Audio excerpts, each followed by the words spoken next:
আসসালামু আলাইকুম সুপ্রিয় দর্শক, আপনারা যে জমিটা দেখতে পাচ্ছেন এই জমিতে আমরা এবার টমেটো আগাম শীতকালীন টমেটো লাগাবো। এই জমির পরিমাণ 10 শতক। এটা লেবুর বাগান ছিল, আমরা লেবুর বাগান তুলে দিছি। এবার টমেটো চাষাবাদ করব, কিন্তু চিন্তার বিষয় প্রচুর পরিমাণে ক্যানলা ঘাস হয়েছে।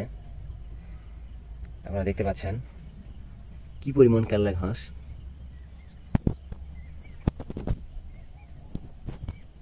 এই ক্যানলা ঘাস নষ্ট হওয়ার জন্য আমরা ওষুধ দিয়েছি, জানি না নষ্ট হবে না নাকি।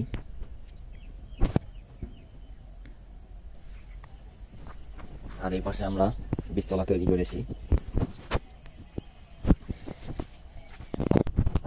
এই যে আমাদের চারা আপনারা দেখতে পাচ্ছেন, এটা এগ্রোয়ানের স্মার্ট 1217 জাতের চারা।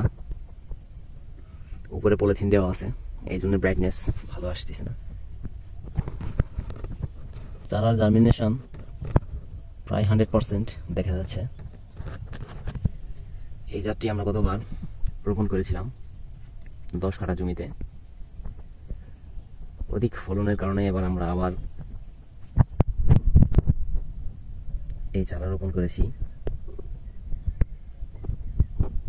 এটা বাজারে চাহিদা অনেক, দামও অনেক বেশি। আর এই টমেটোর সব থেকে ভালো বিষয় হচ্ছে দীর্ঘদিন পাকার পরেও দীর্ঘদিন সংরক্ষণ করা যায়, আর অধিক স্বাদ। আপনারা দেখতে পাচ্ছেন চারার গ্রোথগুলো অনেক ভালো।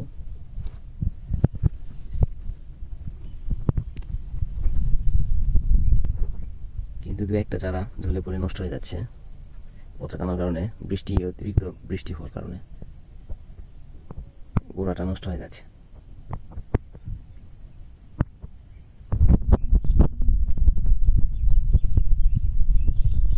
আমরা এই বীজতলা তৈরি করেছি সিমেন্টের বস্তার উপরে 2 থেকে 3 ইঞ্চি মাটি দিয়ে। যখন এই চারাগুলো উঠাবো তখন আশা করি শিকড়গুলো অক্ষত অবস্থায় থাকবে, আর ঠিক 10 থেকে 15 দিনের মধ্যেই আমাদের এই চারাগুলো রোপণের উপযোগী হয়ে যাবে। তো বন্ধুরা, এই টমেটো রোপণ সম্পর্কে পরবর্তীতে আরও আপডেট দেওয়া হবে।